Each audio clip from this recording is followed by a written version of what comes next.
We talked a little bit about listening before. Like there's a great verse, James 1:19, 11 words. Be quick to hear, slow to speak, and slow to anger.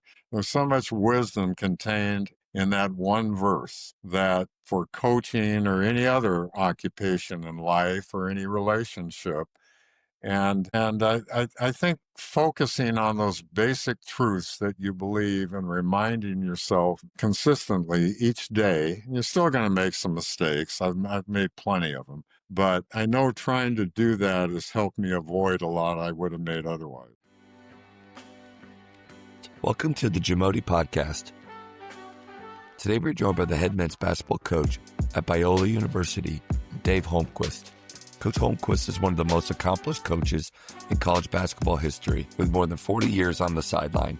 He began his career at Fresno Pacific University in the mid-1970s before joining Biola University in 1978, where he has spent over 4 decades as head coach and 27 years as athletic director. Coach Holmquist led Biola to the NAIA National Championship game in 1982 and an NCCAA National Championship in 1984. He owns an overall coaching record of 1,002 wins and 410 losses, becoming just the 5th coach in NCAA history to reach 1,000 career wins. A member of the NAIA Hall of Fame, Coach Holmquist has earned numerous coaching honors, being NAIA Coach of the Year, multiple GSAC Coach of the Year awards, and the 2024 Harry Stathman Coach of Impact Award, solidifying his legacy as one of college basketball's most influential leaders. Before we hear from Coach, take a moment to subscribe to our podcast and follow us on social media at JAMODI Podcast. Welcome to the Ballology app Ultimate Demo. Trusted by leaders in the game. Ballology is a player development platform built for coaches and players alike. You can expect live shot tracking, workout libraries, and AI insights. You can easily chart team shooting drills in practice or in training sessions. Track all of those shots using an iPhone or an Android device in real time. You can view your team's performance through a video archive or by using our shot charts. After every shooting workout, take a look at your breakdown by viewing your percentages and your shot locations. Let's take a deeper look to learn how to make the most out of the Ballology app. Let's see how you measure up in the Ballology Skills Assessment, where you can test your shooting skills versus other shooters worldwide. Navigate to Ballology AI, where you can ask any question to get answers in real time for smarter training. Make that footwork a little more sharp. Coaches or players can create custom workouts in just minutes. Hit your on-court skills or basketball IQ or even strength and conditioning. It can be done on the Ballology app. Compete with everything you do on the Ballology app through our workout leaderboards.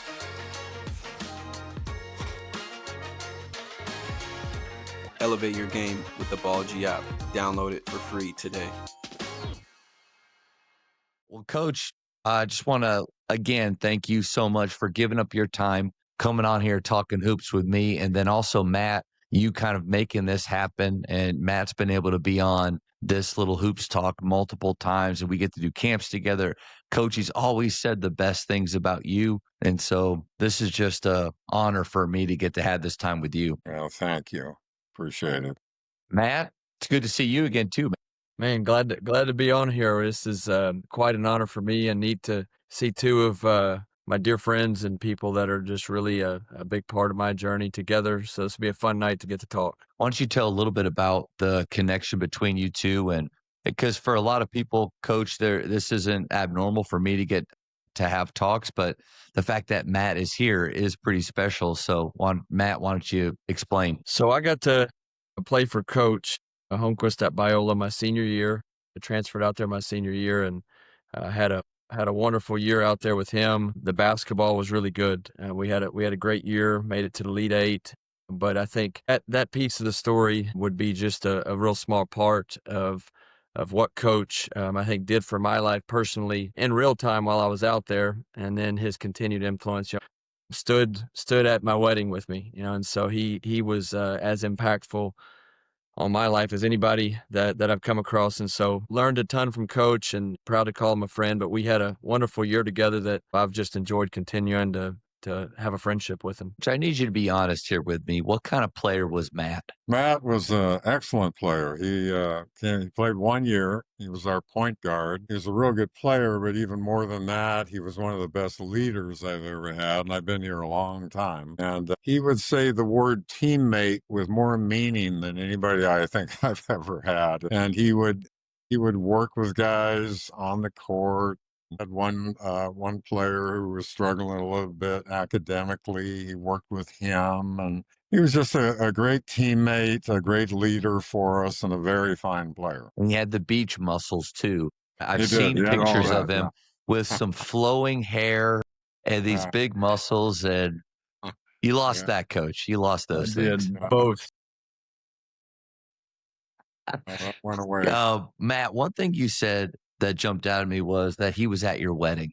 And Coach, one thing that I've told my players over the years, besides them bringing their very, very best every day, is I want to be invited to their wedding. And it has happened a lot, but that is pretty special to hear that. How did you go about, and you were with Matt for only 1 year, how did you go about building those types of relationships with players that they want you to be a part of such a special day like that? Well, I think in the case of Matt, on a rare occasion, you can have somebody for 1 year and feel like you had them for 4 years, and that was the case with Matt. So I think he was an exception that way. He was so engaging and cared so much about how the team did, and he was very mature for his age. You could have adult conversations at a higher level than you could with some guys. And because of all that, it was easy to not only coach him, but have a real friendship with him. Matt, what was it like, the transition from previous program to coming into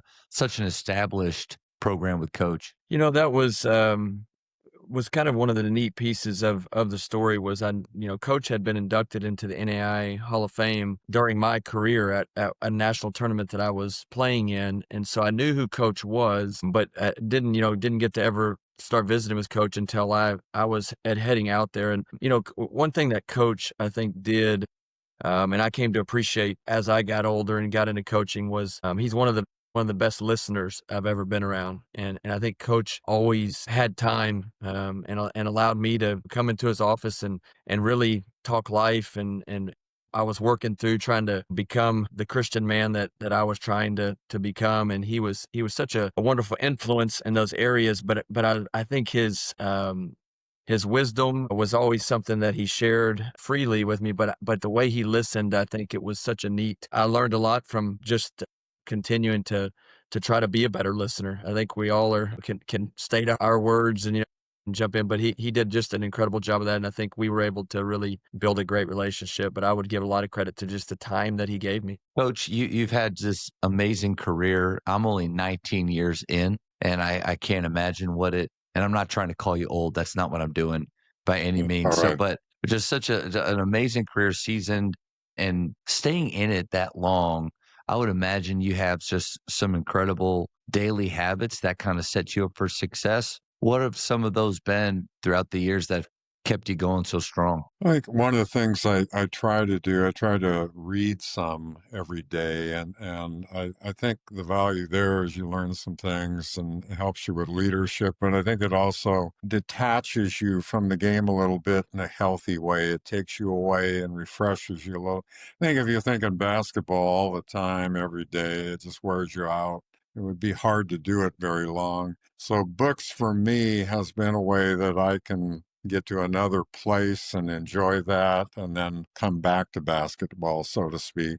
And I try to spend some time in prayer each day. That's real important in my life. And I try to work out each day, especially at this point in my life, so I have enough energy to do it. And then I have a couple of real close friends that I stay in touch with, and we don't talk every day, but those friendships have been real important because we built up, those are hard-earned friendships. We built up enough trust. We can talk with each other and know it's just going to stay between us. When you talk about reading a little bit every day, and you said taking your mind away from basketball, what are some of those books or genres that you like to go to? Well, I like to read across different disciplines. I did some master's degrees in philosophy and psychology, theology, history, and then I did one in physical education. And so I read a lot in the humanities and the social science area. I don't know too much about the hard sciences other than what I learned in some classes, but I read across those different disciplines. I think the relationship with Matt that him and I have been able to grow over the years, so important to me to be able to bounce things off of him. What of those relationships that you said you've had with those other coaches, what has that meant to you? And do you encourage all of us to try to find that circle of people that we can trust and share things with? For me, if I didn't have that, I know I wouldn't have coached as long. Coaching is an up and down kind of profession. There's some real highs, but there are also some real lows. And having friends that I could talk to about whatever came up was a real important part of my career, especially as I look back. With a couple of those guys, we've been talking for decades. And then I had a former coach. He died 6 years ago, but he was one of my college coaches. And I had that with him too. He lived locally. And after he retired, he was on my staff for about 20 years. And he had a lot of wisdom, and we just knew each other well. He was John Wooden's first or second All-American. And so he had a great background in basketball, and he was a real successful coach, but he was also somebody who had a lot of compassion. He listened well, and he was very helpful to me too. Matt, anything with daily habits that, kind of looking back or remembering that you were so impressed with Coach, maybe the way that he was able to show up for you every day? I'm gonna before I get to a serious one, I'm gonna make sure I set the record straight. No one on our team could beat Coach in an arm wrestling match and could do more pull-ups than Coach. And so I'm telling you, Coach was, I don't know if he could still do it, but 20 years ago, Coach was. That's true, Those Coach. days are gone, I'm afraid. I hurt my shoulder picking up my youngest son about 10 years ago, and it's been a little bit downhill ever since then. Oh man, Coach, which we always used to love because Coach every once in a while would, go in there while we were lifting weights and he'd get on the pull-up bar. But I think the reading piece of Coach, I think what I admire about Coach and then have tried to make a part of my life is I think I've always fancied myself as a lifelong learner. But I love the way Coach, I think, has broadened outside of basketball in the way that he learns and he's intentional about that. And so wanting to try to I was an English major, and so there was some common ground there where we got to talk, reading and something I want to do a better job of. It's always nice to be reminded of just, I think, part of that why as a coach, where you can take yourself away from a game that can consume us in a lot of ways. And I think the vulnerability that Coach is talking about right there, Coach has won so many games, but Coach's humility, and I think his vulnerability through that process of just leading teams well, you'd never know. He's never going to lead with that, but it's such a neat thing to see. I think over the years, all his success, it hadn't changed him one bit. As a speech communications major, I don't feel like I'm qualified or smart enough to be on this call with all the master's degrees and the English. And Coach, you did say something that I wrote down. You said all the highs and lows of coaching. And for somebody like me sitting here looking at your amazing career with 1,000+ wins, I wouldn't view it as just me as somebody that's had a lot of lows, but obviously you have. How in your career, how have you handled those low times? Because everybody seems to handle the high times pretty well. Yeah. Well, when I became a coach, my first job was at Fresno Pacific, which is up in Central California. And we lost our first 10 games. And I remember the 9th or 10th loss, we were coming back. And it was an hour and a half drive in the vans. And I just wanted to quit so much. And I knew I couldn't, but I really wanted to. And then on that ride, I decided, of course, I can't quit, but I'm going to do this for 3 years. So I just decided then I was going to do it for 3 years, which is what I ended up doing it there. But that, and then the second half of the season, I was sure we were going to go 0-25 when we were 0-10. But we ended up going 8-7 the second half of the season. So we ended the season 8-17, which I was real happy with because of how we started. But the first half of the year, I've always remembered that. I kept that in mind, what that felt like, and what was I going to do about it, and how was I going to approach the rest of the year, and you know that old saying they have in Alcoholics Anonymous about fake it till you make it. I wasn't happy as after 10, but I had to act more confident than I felt, and so I think that year taught me I could do that if I had to. And so when other times came up in my career, I that where we lost or we had some real disappointments in a big game, knowing that I did that back when I was 24, 25, that I could do that. So I think losses are part of life.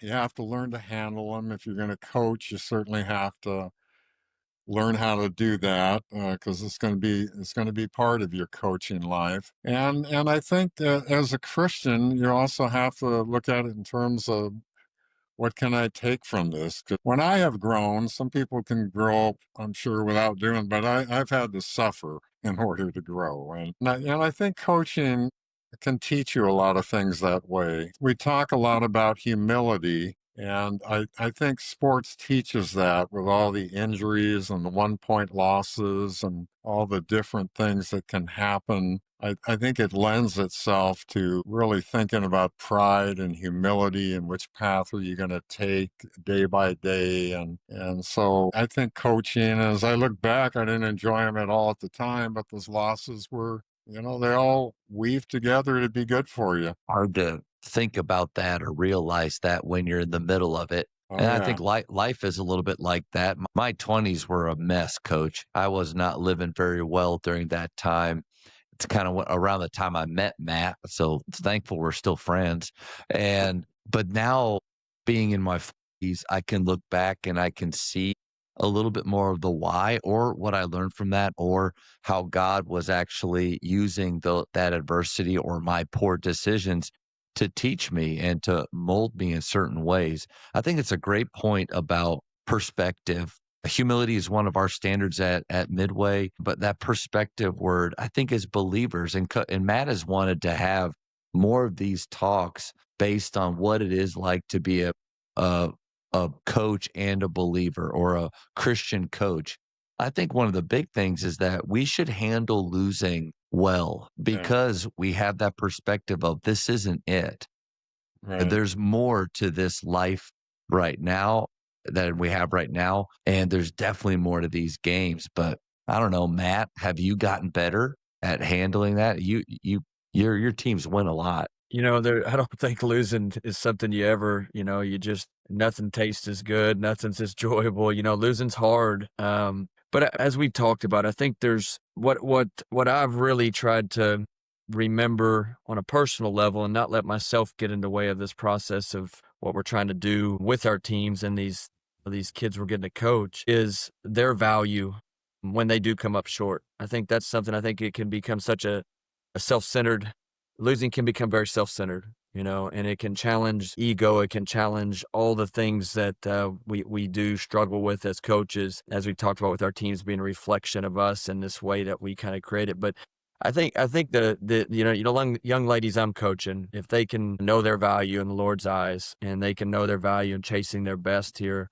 am I handling losing in a way that we continue to grow through it? And I think that's probably the conviction that I've talked about with you, Matt, just this weight, this great weight to carry, instead of the weight of trying to win every game, the weight of trying to keep that intact. I mean, that's a more beautiful weight to me. And I think there's more at stake. Coach said something at one of our, and I don't even know if we won or lost by one at this time, but I'd never heard it. But he came in and he said, if we had missed that shot or made that shot and had gone the other way, how different would we have really played? What we would feel right now is so different. And that's always stuck with me on, probably that's never as good as it seems and never as bad as it seems. You had this great fight of a basketball game, and it comes down to one shot, and yet we feel polar opposite depending on that last play. And I think trying to see that clearly, I think Coach really showed me some things through his winning. We won a lot when I was there, but the way he handled winning and then the few setbacks that we had, it helped me with perspective because Coach didn't make it feel like a roller coaster for us. I'd say that. He might have been experiencing roller coaster with win and loss because he was faking it right there. No. But he did. I think there was this process that we were on this journey. And so I think Coach really did that well as a leader. I had a lot of experience as a player, but winning and losing, I think Coach had this way of making things important. And in my career, I think we felt like everything becomes so deeply personal, but that group wanted to win for each other and we wanted to win for Coach. And somehow he created that community of people. And so I think that was a neat way to carry, because I remember really wanting not only to win, but wanting to win for Coach and wanting to win for Terrell and Daniel and those guys. And so there was a beautiful group that was formed there, but I attribute that to just the way Coach navigated all the different things that team went through. Coach, it might be easier to have that type of mentality with guys like Matt, that when you're coaching guys like him, but that might not be every year. When he talks about those highs and lows, how did you keep your teams handling success the right way, but also handling those losses or failures the right way? Well, Wooden used to talk about not getting too high or too low. And I had a good friendship with him because the coach I had mentioned that I played for in college had played for Wooden. So he introduced me when I was a real young coach. And I used to go out and see him probably half a dozen times a year. And we never talked about, he was retired after I was really visiting him most of the time, but we never talked about X's and O's. I don't think we did a single time. It was always just about life and philosophy. And I knew to listen. I knew who I was talking to. So I just asked him questions and I would listen. He was a teacher at heart. And so he loved to share. But he talked a lot about, I remember talking to him one night. I remember it was a Friday night. This was back, I think, in the early 90s. I remember he lived in what many people would consider a starter home. It was just a small condo. And I think the most money he ever made was his last year, he made $33,500. Now, that was back in 1975. So, but still, that wasn't much even then. So he had a different set of values, but I remember looking out the window that Friday night, and it was real quiet. It was just he and I. And I thought, this feels like we're light years away from all those championships he won. And it put all of that in perspective, like talking to him and thinking about, as great as those were, all those things fade in importance. And I know he was very conscious of that. So it didn't just come from talking to him. I mean, I think the more you watch people and ask questions and watch people who make good decisions and bad decisions and try to draw from that, I think that you learn that if you're going to stay in coaching, and life becomes so volatile because when you lose, you're just down in the pits, you're never going to make it. And it's also important that you have the kind of guys with you that you can lose with, and that, you're not only losing, but you're dealing with all kinds of attitude and behavior stuff. If you got that combination, then that's terrible. But for the most part, we've had a lot of great people here, and that's made it a lot easier to win and lose, I think. You're talking about, I understand in college coaching, you're choosing the kind of players that you want that not just fit your playing style, but also your culture, or kind of like what you just said, guys that you can lose with. And you might also be talking about your coaches and the administration, but I think that goes with your players as well. What advice would you have for high school coaches that can't choose their players, but do want to have that same feeling within their locker room, within their program, about having the right guys on the bus? And maybe I'm asking about making those hard choices that coaches have to do sometimes to let talented guys go that don't fit. But what are your thoughts there? Yeah. Well, I think you have to within reason. I mean, every coach compromises at times in terms of, nobody bats 1,000 on that, where every guy you have has the perfect attitude. And sometimes you can have a guy that you have to work with, and sometimes that guy becomes your most loyal player down the line. And so, but I think you have to make a judgment. If the player his attitude is such it's really hurting the team, then you have to make the choice to remove that person from the team. But I think you don't want to do that easily. I think that, that's a huge part of a kid's life. And if you can help him through that period of time and help him to be a different person because of being on the team and being with you, then what's more rewarding than that? So I think we're always making those judgments in life of when is the time to do it and can we go further, those kind of things.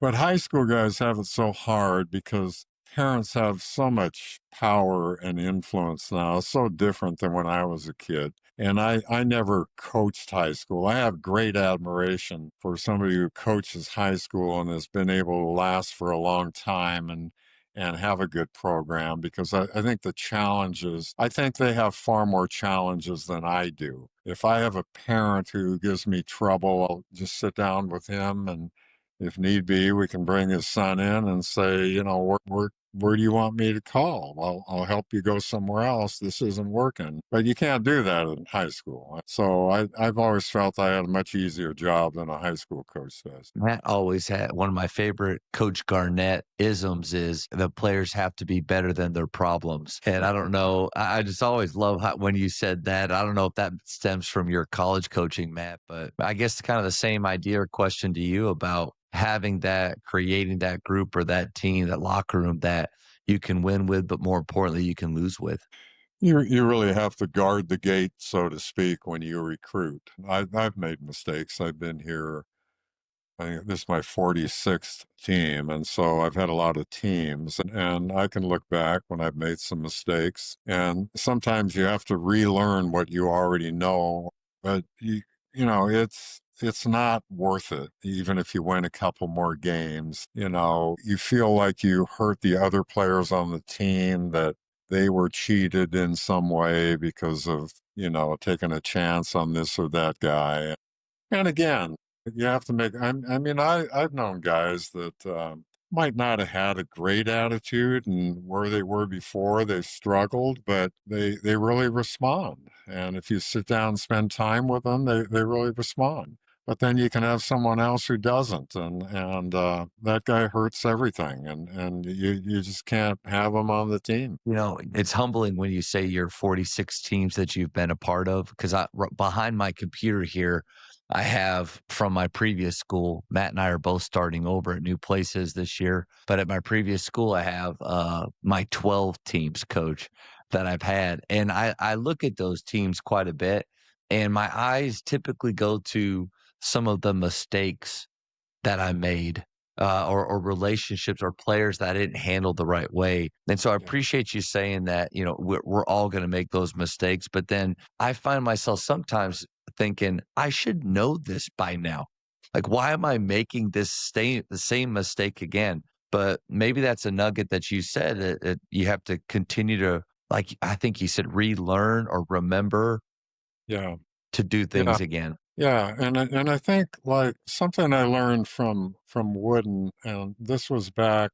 I was out there one night, and he had this folder, and he took the folder out and he read to me, and it turned out to be more than 3 hours, and I didn't say a word. He was reading stories and poems and Bible passages, adages, quotations, stories. And he had collected all these things, and he was reading them. And I was so surprised when I figured out how long it had been, because the time went by quickly, because it was really interesting to me. And what he was saying was, and some of it was pretty simple, some of the stories, like an academic, I work in a college, and an academician might think, well, that's pretty simple, but it wasn't. It had a point to it. Some of the stuff was deeper, but some of it was It was just simple stories that you'd hear when you were a kid. And he lived his life by those basic beliefs.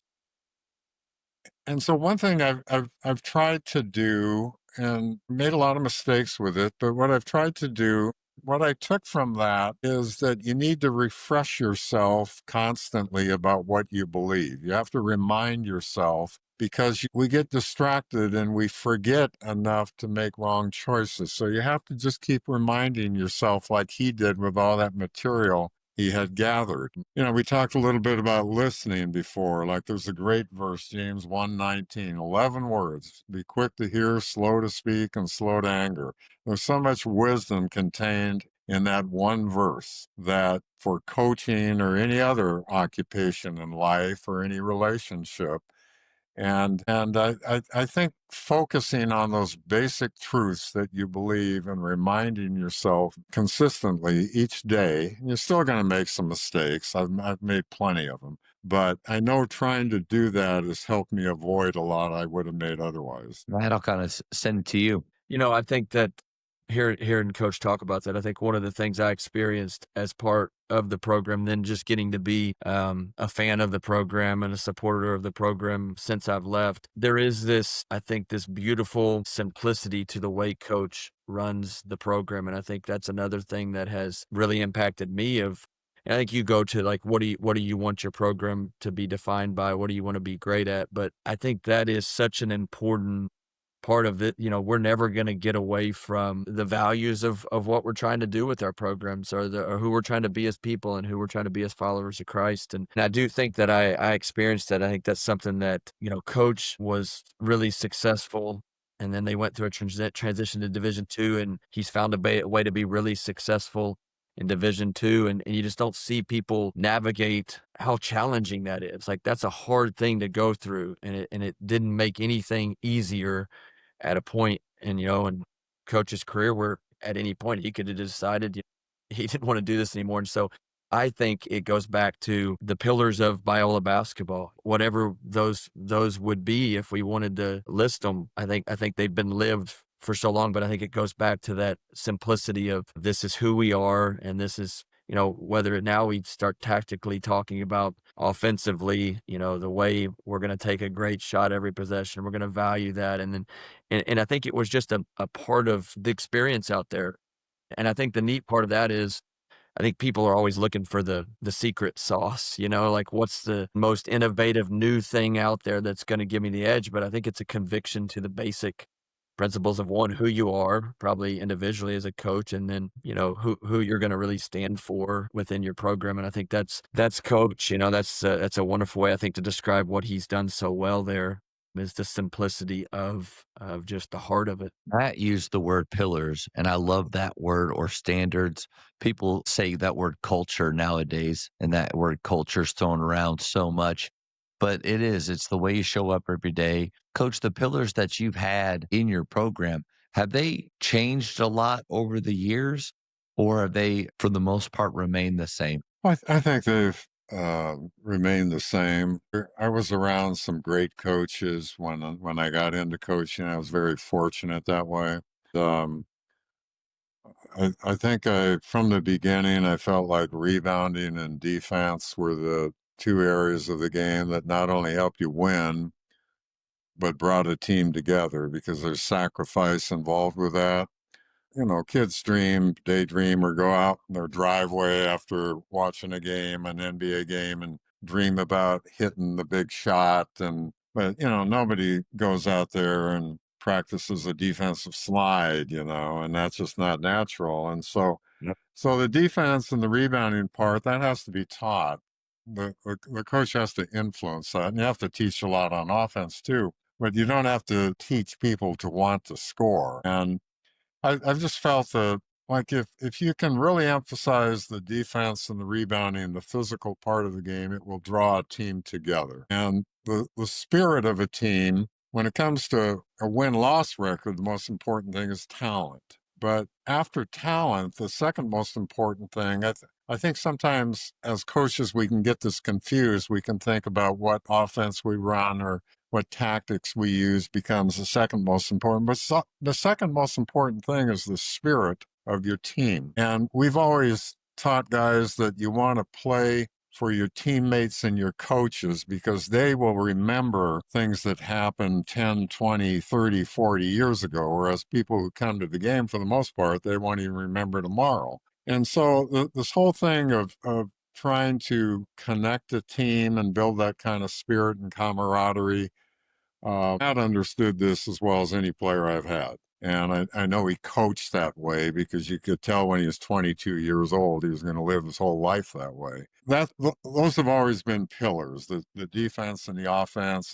And if you play defense, then your shot selection gets much better because nobody's going to play real tough defense on a team and go down and take a terrible shot. They feel like they let their friends down. And then taking care of the ball. So those were always the four things we emphasized on the basketball part of it. And then we talked, my old coach, he talked about being tough, smart, and unselfish. And really talking to Matt recently in the last few years, he talked about being tough, smart, and skilled. And I thought, that's better. What he's talking about is much better. And so we're saying that now. I've always loved the tough, smart, and skilled that Matt brought. And I think if you do have a team that can bring those three things together, man, that's a pretty tough team, hard team to play against. The JAMODI Podcast is powered by Sideline Interactive. Sideline Interactive is the leading manufacturer for high-quality, innovative scoring tables and LED video display boards that help coaches and schools bring more excitement to fans, create huge fundraising opportunities, and make their jobs easier. Visit sidelineinteractive.com to check out their amazing products. Coach, I wanted to ask a little bit about, because you went into your defensive ideas and rebounding, but over the years, what's been your favorite style to teach, favorite play style to teach? Well, when I first started, the first 20 years, we played a real aggressive denial man defense, and then we moved more toward the pack defense, more of that mentality. And we also had a real aggressive matchup defense that we used to use. We haven't used it as much in the last 10 years. And then we will try to run and push the ball up the floor, depending on what our personnel is. Some years we do a little more than other years, but we've never been a team that's going to average 95 or 100 a game. We've been probably more mid-range in terms of average. Some years we've averaged more than others, but we talked a lot about shot selection. That's harder to do now with all the club influence, I think. But we still talk about that. We talk about defense and rebounding a lot. We talk about taking care of the ball.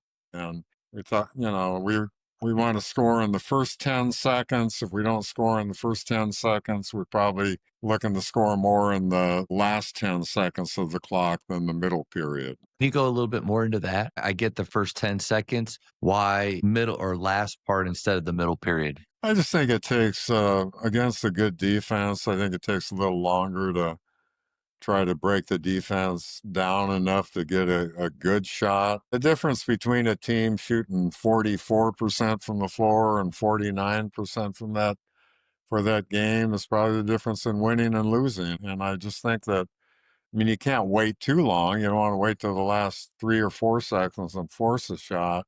I think a lot of times you end up in that last third. If you're moving the ball and getting good ball reversal, that takes a little bit of time. And that's when the defense breaks down. Makes sense. You said you're a man-to-man team for a long time, had some matchup zone times as well, but then went away from that last 10 years or so. If you don't mind sharing why the change or stepping away from that idea. I think you have to have the right personnel for that. And we've had a lot of good players in the last 10 years, but in a few years, because of injuries, we had depth problems. And that's a defense that lends itself to fouling a little bit more than our man defense because it's really aggressive. It's the old UNLV used to use it. They called it the amoeba, and it originated, I think, back in the Pittsburgh area. I got it from a good friend, Ron Adams, who's been a defensive coach with the Warriors for many years. He's got more of he's kind of semi-retired now, but he's still working with them. But anyway, he was the first one, I think, to teach it out here on the West Coast, and I got to know him 50 years ago, and I borrowed that from him. And for a long time there, we won a number of games because we were using that, and other people weren't. And then Ron was at Fresno State, and they started speaking at too many clinics, and then people got more familiar with it. But it helped us. It helped us immeasurably for years. When you see basketball going in a certain direction, a certain trend, do you like to be going along with it, going against it, or trying to be ahead of it? And then once they catch up, maybe it's time to change. Or do you even think Yeah. like that? It takes me a while to adjust. I think it took me a while to get used to when the 3-point line came in. Yeah, I wouldn't be one of those guys on the cutting edge. I'm probably not smart enough to basketball wise to be out front on that kind of thing. I kind of observe a little bit, see what works, and then jump in with both feet later. Yeah, well, but with the zone, it sounds like you learned Yeah. it and you were doing it before a lot of other guys. But then I've always thought, here in Dallas Fort Worth, we're now in Waco. I'm in Waco, Texas, but in the mid 2000s, myself and the head coach at McKinney High School, we were getting into dribble drive and he wanted to press. And those two things really together, running and gunning offensively and pressing, I thought we were pretty unique, coach. Like there weren't that many teams. You heard of a few, but utilizing the 3-point shot and all this. And now I just don't feel like we're very special anymore. I think when somebody gets a new coaching job, they say, we're going to have a great culture. We're going to play fast. Like those two things are just right out the gate. So I don't know. I think I like to be on, we're doing things that not everybody else is. But right now I feel like I'm pretty common personally. Yeah. Yeah. Well, things have a way of coming full cycle too. When I first got into coaching, there was this 5-man weave that had been taught years earlier, and there was just one coach in Indiana that was still using that I was aware of, and sometimes people would make a little bit of fun of that, but then that was a real aggressive offense about the spacing wasn't great. You're driving at the basket, and then the passing game and Bobby Knight and Pete Newell, that influence became big, and then Vance Wahlberg out here developed the dribble drive, and I spent a day with him, or most of a day, about 6, 7 years ago, and all that looks interesting to me too. But I haven't gone that route. I've always felt that there are a lot of things that work, and you just want to fit it to who you think you have and what will work for you. And then I think if you're going to teach something, you have to know it. You have to have conviction about it yourself. And so for a long time, I hung on to we were able to recruit a lot of good big guys for years. And so we played a lot of 3 out, 2 in. And then if one of the big guys could shoot, once he came out to set a screen, then he stayed out. But some years we'd have 2 big guys who were good players, but neither one of them could shoot outside. And then we'd be kind of crowded for the guys on the perimeter. It was a great offense for the inside guys. And so then you're just trying to come up with plays and make adjustments where you can have opportunities for all your players to score. Man, I've always felt like you have. I love, Coach, the way you said that, a lot of conviction with what you teach and the way that you want your teams to play. And I'll ask Matt this first, and then Coach, if you'll kind of answer the same question. How long did it take for you to figure out who you are as a coach? This is how I want our teams to play. This fits my personality. How long did that take? I think it was a little bit of an interesting process for me because I think I'd played for a high school program that pressed for 32 minutes and then worked for Coach Hoffmeyer immediately after, but had gone out and played for Coach in college and talk about kind of a pack line man-to-man and then this. And what I think I decided was I had to figure out what fit me and what I was comfortable doing it. And I think I found that Coach Hopper's wife said to me once, too many people have tried to become coach, and they haven't been themselves. And I thought that was such a powerful statement right there. And then I'd sit here and there's things I wished I could have done as a coach to be more like Coach Holmquist, but I knew that just wasn't what was going to make me the best version of myself, right? And be the best leader I could be. And I think I found that. I had to kind of reinvent myself after I got to Wayland when it was,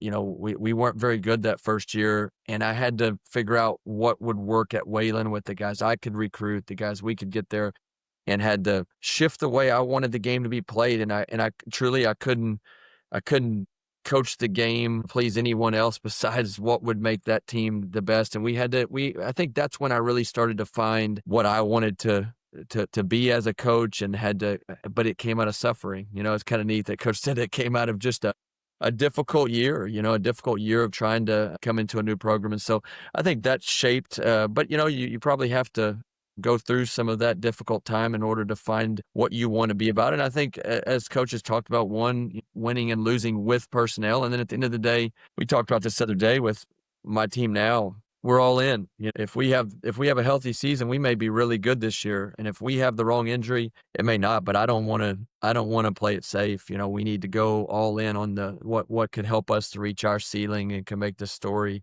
and this journey pretty special. And then whatever happens is part of our story, I think. But I think that takes time to try to find that conviction of who you want to be and how you want to play. Same thing to you. I think that from the outset, the defense always made a lot of sense to me. And I used to watch Fresno. My first job, I was at Fresno Pacific. And Fresno State had this coach named Boyd Grant, who was a great coach. And one of his assistants was Ron Adams, who's been up in the NBA for the last 25 years. And Ron became a close friend and remains a close friend. And I would watch them play, and I would go to some of their practices. And out of that experience, I just felt like defense is the way to go. And my junior college coach had really come to the place where he was really teaching defense too. And so I was surrounded by coaches early on that taught that. And so that was something I wanted to do. But then, like last year we played more of a 5-out game. This year it's more of a 4-out. On occasion we'll bring our 5-man out. Some years prior to that, for a long time, we did a 3-out, 2-in, but it would evolve into a 4-out on years where we had a shooter. So the offense has changed a little bit at times, and we've had some good point guards who could really run a break. And so on those years, we'd push it pretty hard, and other years we didn't have that as much, and we'd be more of a half-court team. But I think the constants have been... My year, Coach, we walked that thing up. 2003, 2004, we walked it up the floor. We never ran. Yeah. Well, whatever we did that year with Matt worked well. So, True. But I think the defense and whether you're running or you're not running as much, the shot selection, taking care of the ball, and I mean, I've watched the Bennett family, Tony Bennett, when he was at Virginia, and I watched his dad's teams play, and then I also watched. There were a lot of good coaches I watched over the years, but the Bennetts were the great overachievers. No matter what team they had, they were going to have a spirit on that team. They were going to play extremely hard, and sometimes they got criticized for not playing fast enough, but they won so consistently, and they won. I mean, when Tony Bennett, this was an amazing stat when I heard this, that during the years he was there, they won more games in that conference than anyone, than Duke or North Carolina or Syracuse, any of them. And when he came into Virginia, they were pretty average. And so I just think you have to go back to the defense. And we don't play it that great every year, but always in the back of my mind, I feel like that we've got to aspire toward that is what can allow us to beat teams that are maybe a little more talented that year than us. Yeah. But I think the important thing, like you said, is to know what you believe in, know where your identity is going to be in as a team. And you've said it a few times where it can change depending on your personnel. And for high schools, it can change year to year because we rarely have the same people coming in. It's kind of funny thinking back. I played for a great high school coach, Tommy Thomas, at the Colony, and he was a half court man-to-man guy. And we worked really hard. Went to Baylor, played for Dave Bliss, who we really ran a 1-3-1 quite a bit, actually. And then my senior year with Coach Drew, it was a kind of a matchup 2-3 zone, a little bit of a tandem. And then getting to coach for with some different people, I can still remember going from Bobby Knight style motion to all of a sudden dribble drive and pressing. And coach, that was just the spark, or there was a connection there with me of, oh, this is it. You said it, coach, earlier, conviction. I believe in this. There's joy in this to me. And I saw what it did with players. And it doesn't matter, I think, what style coaches play as much as they feel that. And then those guys that can morph and move and make adjustments, I'm always amazed at them that they're not just, this is the only way. Coach Hoffpower is probably in that camp of still pressing, even now. He's wherever he is, he's still pressing. But coach, I don't know. That's the way I look at it. Is it's good to know who you are, but then be able to adjust from year to year. Yeah. Yeah, you have to. And like if you get a couple players on a given year that are just pretty special at certain things, you better utilize that and open the gates a little bit. Coach, I got one more question for you here. And this one is, I love when coaches choose this, the what would you do differently if you could start over question, because I always think it's a good thought for us. Another good question for us is, would you want to play for yourself? I think that's a good question. But coach, the idea of if you could go back, I think it was 1978 when you started at Biola, what would you do differently if you could start it over again? I think I'd try to be a little better at all the different parts of coaching, work a little harder I think I worked real hard. I think part of trying to be successful is you have to be a little bit hard on yourself. I think just work a little bit harder at recruiting, work a little bit harder at relationships, a little bit harder at studying the game. Life is about small improvements. It's not about big leaps. And as I look back, just maybe each day for all those years, just a lot of those days, I probably felt like I worked as hard as I could have. I think there would have been many of those days, but maybe to get closer to the full number than I did. That kind of thing. And I think who was it? Somebody wrote years ago that if you begin with the end in mind, like if you're thinking about your life, you're thinking about what will you feel toward the end of your life and work toward maximizing what you'll feel toward your end of your life while you're young. I think now that I'm very late in my coaching career, I see that relationships, I always knew that relationships were real important, but I know it now even more. And what's the most meaningful thing for me now is to have friends like Matt that played for me. And I've been real blessed that way. I've had a lot of great guys who have played for me. And I think now I see that that's so important, means so much to you when you're an older coach, that I would put even more into that than I did, because the returns from that are so great as you get older. You just feel blessed to have been able to be a coach when you have that in your life. Any follow up there? It's two things that I've thought about with when I thought about getting to be on here and listen to Coach talk about things. And he told us one thing one time, and I think he kind of speaks to that there. In one of our first team meetings, he said, no one's ever going to look back and say, I wish I took more naps.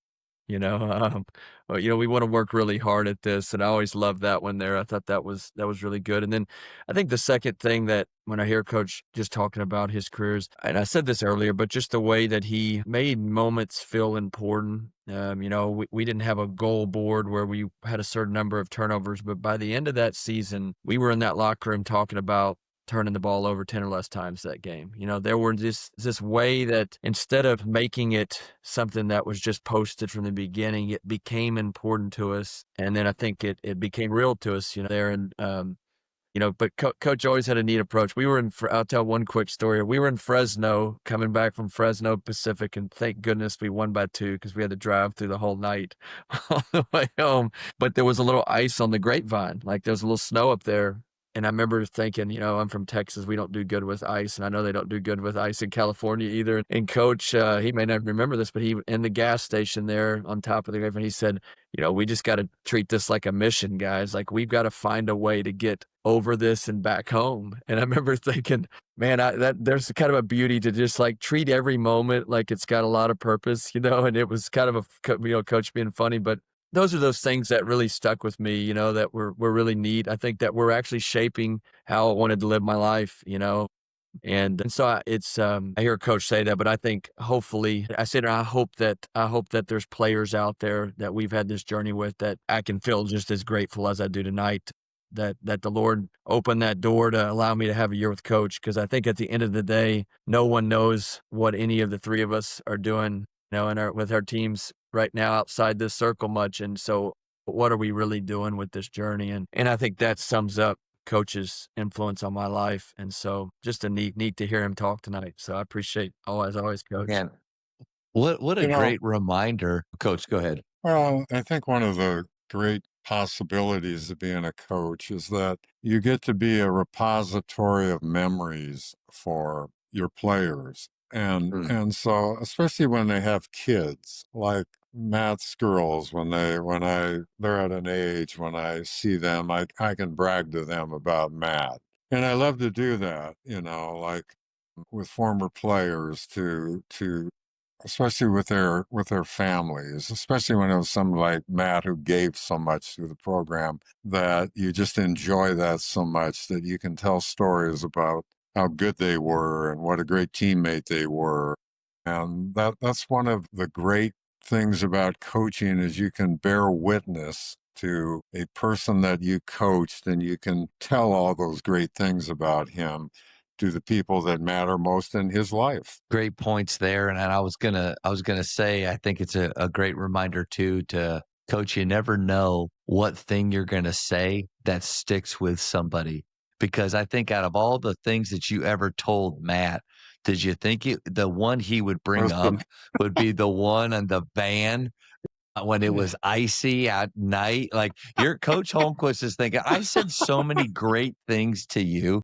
And that's what you're remembering. That's what you bring up. But that is, like you just said, that's here I risk their lives over them. Guys, this isn't safe, but we got this. Okay. That's it. No, but they do. They are listening. Man, just, to me, what my takeaway was that is just never waste a moment and just understand that, man, they're hearing everything we're saying. And you never know what's going to leave a lasting mark on somebody even. And I know there's way more than that, but I just got a kick out of that. Coach, last thing before we let you go, I usually do a speed round.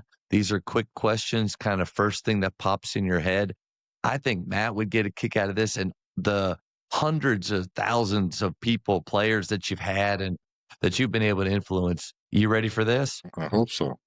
Okay, we'll keep it simple. We'll start real easy. Favorite ice cream flavor?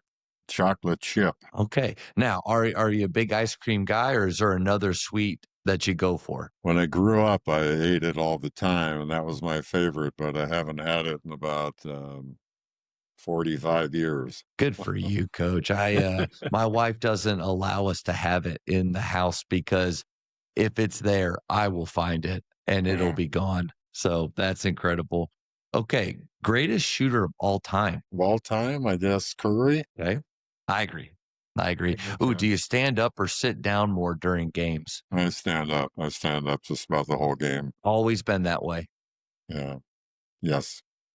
Matt too. I think Matt was aspiring to sit down more, but it just may not happen. I admire those guys that can sit down. I don't know how they do it, but I have to walk around. I heard Steve Kerr say one time that he wants to sit and stand randomly throughout the game so that players can't learn a pattern to what he's doing. And that made me think about, okay, interesting. I stand way more than I sit, but am I sitting at certain times And is it sending a message? And good thing to do is to watch film and notice your body language, because we want their body language to be great, but is my body language great?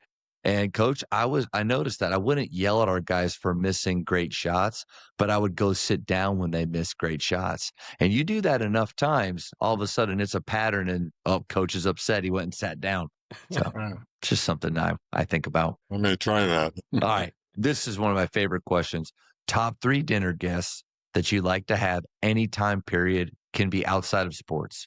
Gee, C.S. Lewis would be Good one. one of them. I would have said Wooden, but I was around him if I was going to pick somebody from sports. Oh, let's see, Lewis. There were 2 guys I read a lot. They were actually in the Catholic tradition, Thomas Merton and Henry Nouwen, and their books meant a lot to me in my own faith journey, and I thought it would have been great to know them and be able to sit down and just listen to them. Best basketball movie of all time. Hoosiers. Okay. In Texas, we don't have shot clock in high school. For high schools, shot clock or no shot clock? I think shot clock is good. I think the shot clock has been a great rule change. It's made players better, and they have to make decisions on the move more and speeded up the game. I think the shot clock was a really good move. Coach, I'm going to send this video, that clip, to the powers that be in Texas. And I think with your statement there, we're going to get. I don't think I carry a lot of weight down there, but yeah. Okay, just a couple more. Favorite holiday? Chris. This may be tough for you. What book besides the Bible? We'll take that off the table. What book would you give someone? I mentioned C.S. Lewis. His book, Mere Christianity, meant a lot to me in college. I reread certain sections of that over and over again, and I was talking to my son about the book this last week. There are many other books that I've read since then, but that one had a big impact on me in college. What I think is most important in life and faith, and that's a great book. Last one might be the most important here, Coach. In basketball as a player, who is the greatest of all time? Who's the GOAT? Well, I mean, it's probably Jordan, but I like to have Tim Duncan included in that conversation because of the way he played, and he made his teammates better, and he treated his teammates so well. And I think I heard something about Popovich. When they would go out for dinner with his staff, they would always toast him before they ate.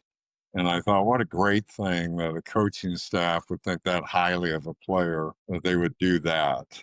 So I just kind of loved his. I remember watching that 2014 series. This is probably the best basketball I ever watched over a sustained period of time, over a couple weeks. And as a basketball player, he was my hero. Coach, this has been incredible. Matt, I want to give you the opportunity to say a few things or whatever's on your heart, and then I'll kind of come in and finish up our talk. No, this has been great. I think, I sit here, and one of the things that tonight that I want to do a better job is, I think I love the spirit of our teams. I think I love the way Coach talked about tonight. And so, it's as I said earlier, it's great to Coach and I, when we get to talk on the phone, it's always something that I feel a little bit better about life after getting to talk to Coach, and so this is just a really neat moment for me to get to sit here and look at two of my dear friends on the computer screen. But I feel the same way tonight. Get to talk with you guys, and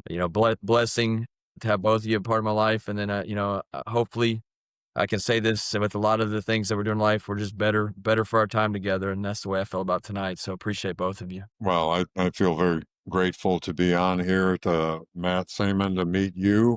And I knew a lot about you even before we talked, because Matt has said some really nice things. And then anytime I'm with Matt, for me, it's very rewarding and brings back a lot of great memories, and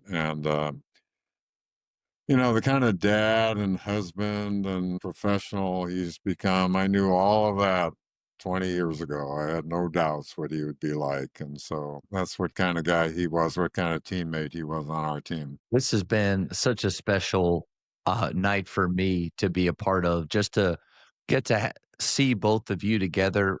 knowing Matt so well, he's just, I mean, in that 1 year, Coach, you really did a lot in his life, and you can feel it. I can feel it the way that he talks about you, and it's humbling. It's just, again, a great reminder of, I mean, that's the goal. I want to show up that way every day so that no matter how long I have with these young men, that a part of them feels that way, the way that he does about you. And just thank you so much for, in this busy time of your year, giving up just an hour 15 with me and Matt to talk hoops, Coach.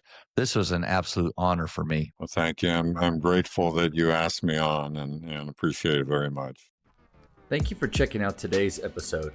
Please take a moment to subscribe to this podcast, share it with your fellow coaches, and find us on social media for what's coming up next on the JAMODI Podcast. It's just a matter of doing it.